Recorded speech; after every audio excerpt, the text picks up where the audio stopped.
Alors dans cette vidéo, on va voir le schéma de principe et le câblage du télérupteur 3 fils. Dans la précédente vidéo SEB06, schéma électrique, principe de câblage du télérupteur 4 fils, explication de son chronogramme, on avait vu le télérupteur 4 fils et son chronogramme. Donc là on va voir le télérupteur câblé avec 3 conducteurs. Avertissement, dans ces vidéos il peut y avoir des erreurs et des inexactitudes dans les sujets abordés. Gardez toujours ça en tête, tu peux apporter des compléments d'information dans l'espace commentaire sous la vidéo. Donc là je vais dessiner le télérupteur 3 fils. Donc je vais commencer par dessiner les appareillages. Donc d'abord le disjoncteur.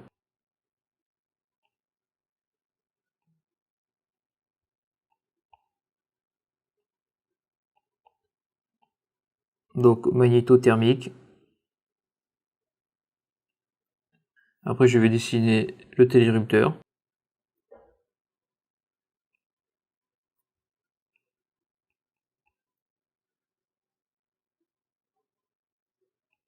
Avec son symbole. Et je vais dessiner les 3 boutons poussoirs. Donc 3, mais on pourra en mettre plus.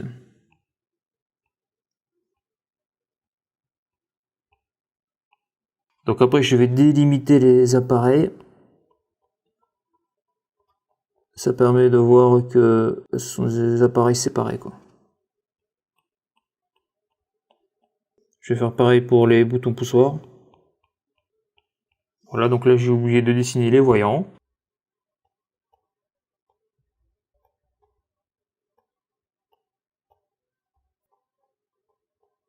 Voilà. Donc là je vais raccorder tout ça. Donc là on a le neutre qui va ici. Donc là le neutre va alimenter les voyants là. Donc la très grosse particularité du télérupteur 3 fils, c'est qu'on va amener le neutre au bouton poussoir au lieu d'amener la phase. Donc c'est un montage que l'on trouve dans les anciennes installations.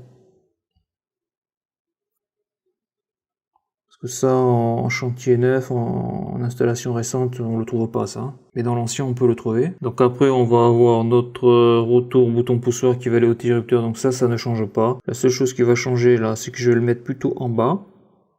Je vais le raccorder en bas. Donc là, après, les boutons poussoirs sont en parallèle. Donc là, on va voir qu'on a déjà notre premier fil. Et donc là, obligatoirement, si on a le neutre qui passe ici, là, donc là, on appuie sur le bouton poussoir, le neutre va passer là, là. Donc si on veut que la bobine fonctionne, il lui faut une phase, quoi. Donc il va falloir le raccorder ici. Voilà, ça c'est notre fil numéro 2. Donc ça veut dire quoi? Ça veut dire qu'au niveau de la bobine, on a toujours en permanence le potentiel 230 volts. Donc c'est pour ça que sur les installations récentes, ça on le voit pas. On peut le voir vraiment que sur l'ancien, le vieux, les vieilles installations. Donc là maintenant, ici, là, donc je vais câbler le retour lampe, parce que là il n'y a pas le choix là. Donc le retour lampe là, donc là on a notre troisième fil. Et donc voilà, c'est ça le télérupteur 3 fils. Parce que ici là, on va faire un pont.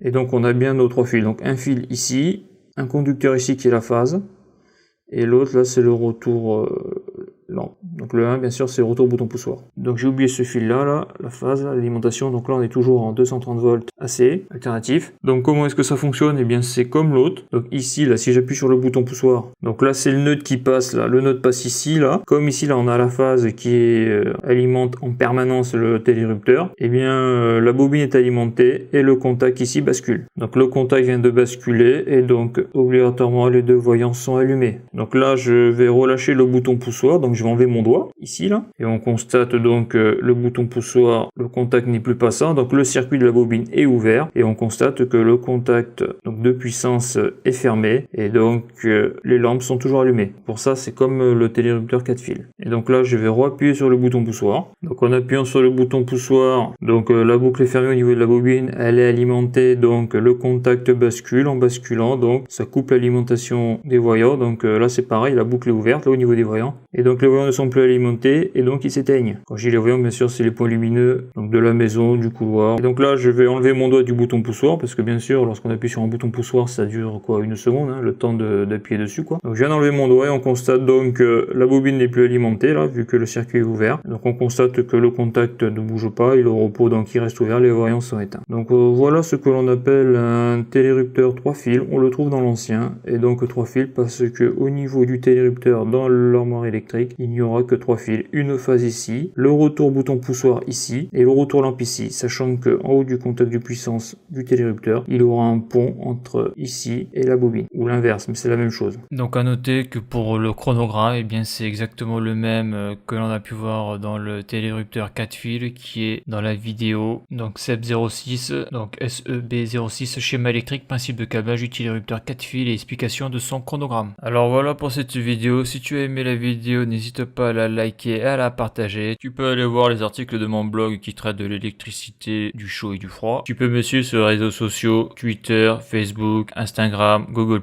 les liens sont sous la vidéo. Merci et à bientôt pour une prochaine vidéo.